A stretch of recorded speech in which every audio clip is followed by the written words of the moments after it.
I began my career as a physical education teacher and a science teacher as well, and coached. The coaching was very enjoyable, but the teaching was not what I thought it would be. A friend of mine that was a trooper in the area had me go out and do a ride along with him, and it was, I guess, the most adventurous night of my life up to then. So that's what got me into the DPS. When the Rangers, I was working a case as a trooper, a hit and run. Two of the Rangers from the Garland area came down to assist me on my case, and I lived in a small town at that time, and when they came into town, everybody in town wanted to know who they were, and they were in awe of them. After that, that's when I decided that's what I wanted to do, was be a Texas Ranger.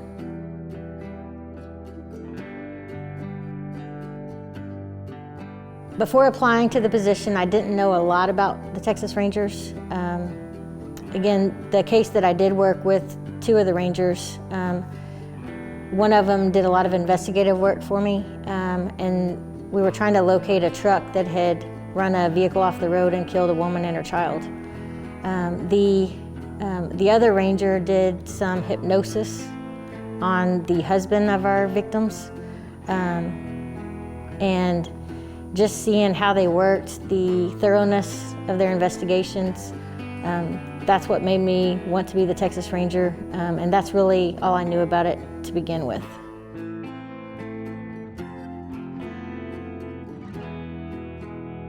The reality of the Texas Ranger job was, it was very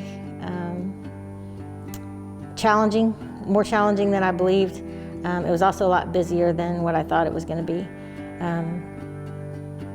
At the beginning, you know, when you're a trooper, you hear that the Rangers, you know, they go barbecue and they show up sometimes and help, but in reality, this has been the busiest job in DPS that I've had. And I was in 3 of the different divisions, and the Rangers is by far the busiest, but the most rewarding.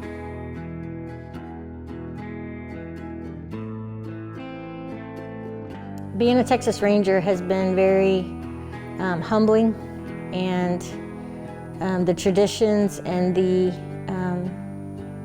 that we hold based on what our predecessors have done has, it's really shaped how people see us in Texas. When you show up on the first day of the job as a Ranger, the other agencies expect you to know what a Ranger who's been on for 20 years does.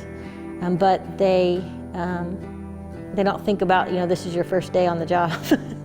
So the tradition that we have, the training that we get, our predecessors, how great a job they've done, it always helps us in our job, and I think it makes it easier for us to do our job, as long as you try to hold up that tradition and do the great job that they've done before us, so that the others that follow us do the same.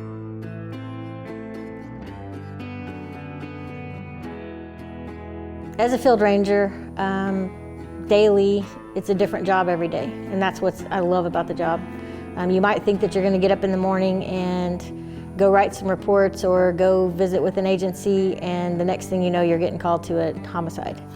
You know, some days you might be testifying in a murder trial. Some days you might be training someone new. You might be working a crime scene or typing reports. But that's the good thing about the job, is that you never really know what's going to come up. And even in 16 years as a Ranger, I still see new stuff every year, with the crime scenes, with the new training that we're getting to. We get to do things that I never even thought were possible, so it's very enjoyable.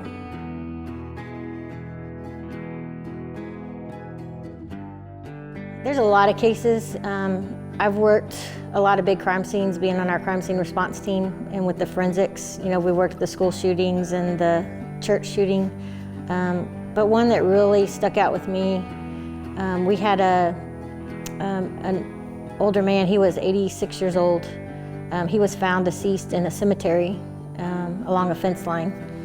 And so I went out to help the agency work that, and then we ended up finding out his wife was in a home. She had dementia, and he would go visit her every day, and then he didn't make it home one evening.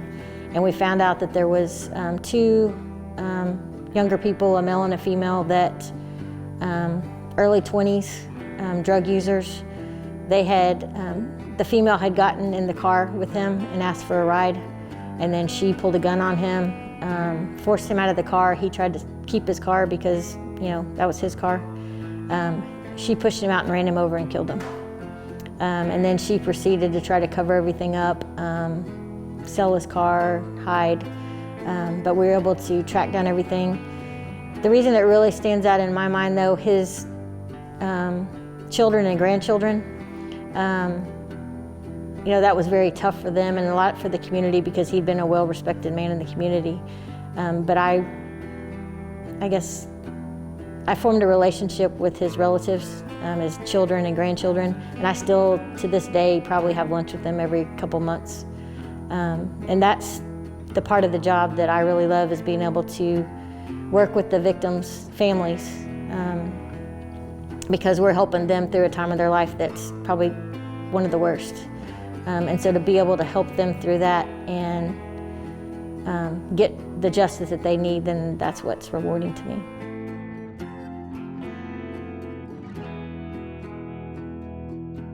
In 2008, when I first made Ranger, I was sent to the National Forensic Academy with one of our other Rangers, Captain Troy Wilson. We went through that school together. So we got 10 weeks of extra forensics training, and then of course with all the other training that we provide to the other Rangers. But my expertise is probably more in the forensics with the latent prints, the impression evidence, and then with the Leica scanner. I'm also a scanner operator. So I get to use all that not only on my crime scenes, but on other big ones across the state. And then I train and coordinate our crime scene school here when we do the 3-week for the new Rangers. And that's very rewarding for me to be able to do that.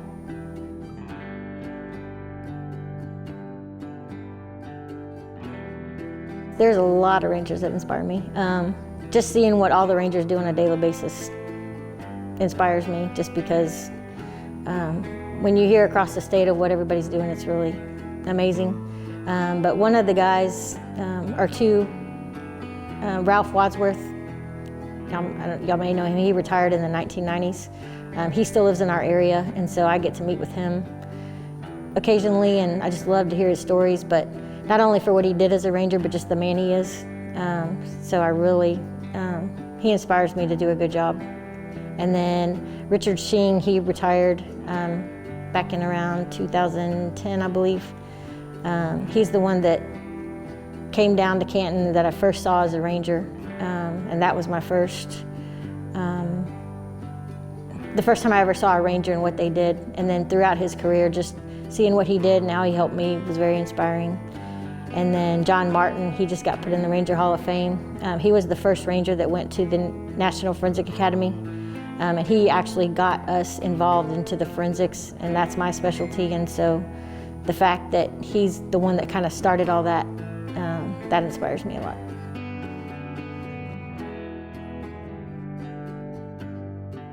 So when I was a trooper, every trooper in the state goes through what they call advanced crash investigation classes. They have different levels of the crash schools, and it's mainly using physics and math to reconstruct what happened in a crash. So you can reconstruct speeds. If a car went airborne, you can reconstruct speeds and stuff from the different skid marks and all that. So when I was a trooper, after my first year, I went to that first training, and then the state coordinator asked me to begin teaching with them.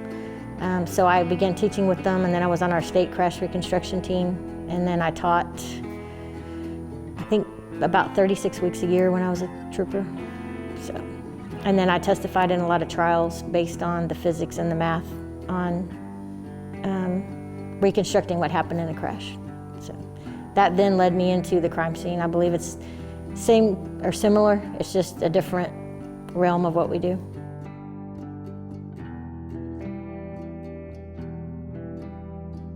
Our Company B crime scene team, we have our team lead, and then there's about 6 or 7 of us on the team.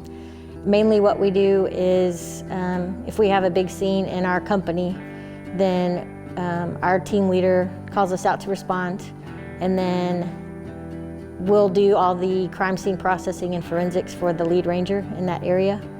That frees them up to go do what they need to do, with its writing warrants or chasing down a fugitive or conducting interviews. Then we can stay in contact with them and let them know what kind of evidence that we're finding so that they can utilize that for their warrants or their interviews. And it just helps them out.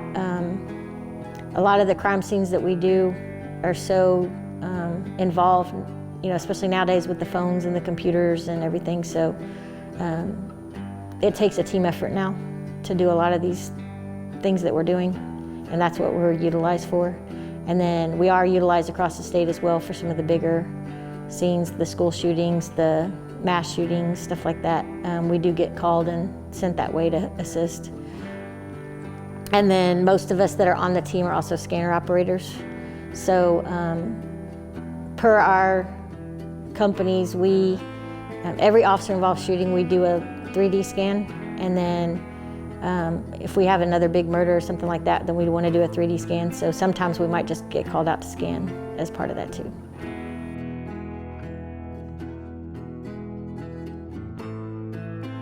First part of that was the most difficult part of being a mother, was telling my chain of command that I was pregnant. There had never been another ranger that was pregnant before, so I was the first. Bryant Wells was my major at the time, and then Rudy Jaramillo was my lieutenant. And I was very worried about telling them. When I got the nerve to finally tell them, they were elated and just great. They actually made my son a ranger badge with his name on it, and it says first baby on the top and Texas Rangers on it, so it's really special that he'll have when he gets older. Of course, it's locked up right now, so he doesn't try to use it. But it's been somewhat difficult, but it's also been, it motivates me to do the best job I can. Not only just to protect him as a mom, but to show him that there are still great people out there, that not everything's bad, but to also not be too naive and get hurt in the process. But it motivates me to do the best job I can and be the best person I can, not only in family life and in work life, but just as his mom.